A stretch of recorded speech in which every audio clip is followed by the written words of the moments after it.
نبی کریم صلی اللہ علیہ وسلم نے ابو ذر رضی اللہ عنہ سے فرمایا، میں تو تجھے بہت کمزور دیکھ رہا ہوں اور تیرے لیے وہی پسند فرماتا ہوں جو خود اپنے لیے چاہتا ہوں۔ خبردار، کبھی تو آدمیوں پر بھی حکومت نہ کرنا اور یتیم کے مال کا دیکھ ریکھ نہ کرنا۔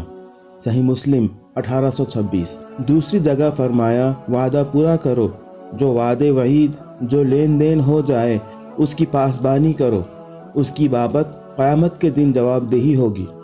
ناپ تول پورا کیا کرو، لوگوں کو ان کی چیز گھٹا کر کم نہ دو۔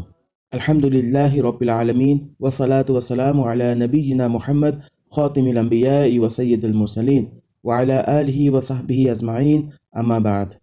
رب اشرح لی صدری ویسر لی امری واحلل عقدۃ من لسانی یفقہوا قولی۔ میں محمد عامر سورہ بنی اسرائیل کی تفسیر کی سیریز لے کر حاضر ہو چکا ہوں۔ آج انشاءاللہ تعالی آیت نمبر 34 اور 35 کی تفسیر ہم پڑھیں گے۔ آئیے اس تفسیر کی شروعات کرتے ہیں تلاوت قرآن پاک سے۔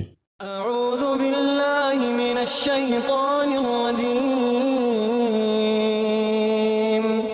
بسم اللہ الرحمن الرحیم۔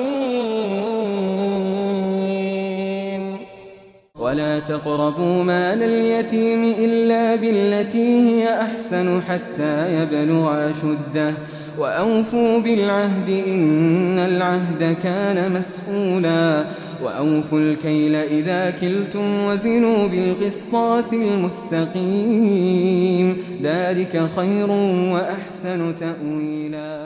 ولا تقربوا مال الیتیم الا باللتی ہی احسن، مال یتیم کے پاس نہ بھٹکو مگر احسن طریقے سے، حتی یبلغ اشدہ، یہاں تک کہ وہ اپنی جوانی کو پہنچ جائے۔ احسن طریقہ یہ کہ ہر طرح اس کی حفاظت کرو، اسے کسی کاروبار میں لگا کر بڑھانے کی کوشش کرو۔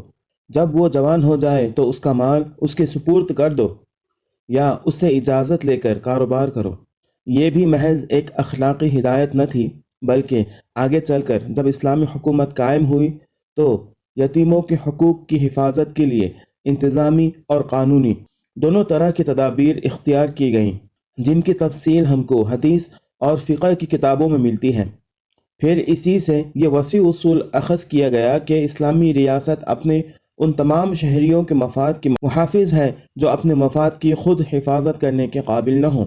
نبی صلی اللہ علیہ وسلم کا ارشاد، انا ولی من لا ولی لہ، میں اس ہر شخص کا سرپرست ہوں جس کا کوئی سرپرست نہ ہو، اسی طرف اشارہ کرتا ہے، اور یہ اسلامی قانون کے ایک وسیع باب کی بنیاد ہے۔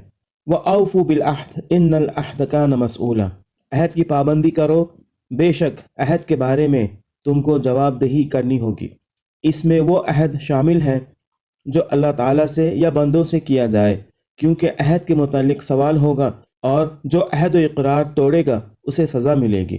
یہ بھی صرف انفرادی اخلاقیات ہی کی ایک دفعہ نہ تھی، بلکہ جب اسلامی حکومت قائم ہوئی تو اسی کو پوری قوم کی داخلی اور خارجی سیاست کا سنگ بنیاد ٹھہرایا گیا۔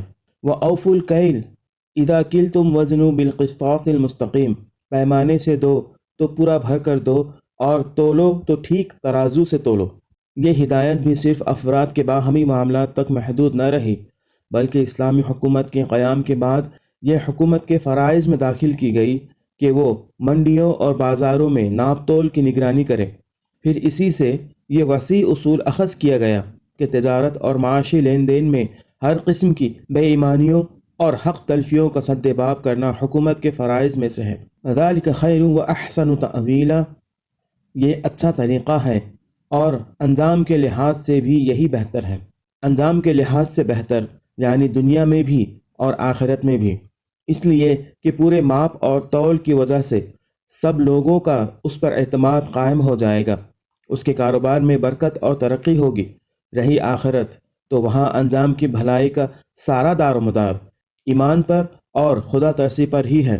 یہ شخص قیامت کے دن کی رسوائی اور لوگوں کے حقوق کے مطالبے سے محفوظ رہے گا۔ آج کے لیے اتنا ہی۔ اللہ رب العزت سے دعا ہے کہ اللہ تعالی ہمیں ان آیتوں کو پڑھنے، سمجھنے اور ان پر عمل کرنے کی توفیق عطا فرمائے۔ آمین۔ وآخر دعوانا ان الحمد للہ رب العالمین۔ السلام علیکم ورحمۃ اللہ وبرکاتہ۔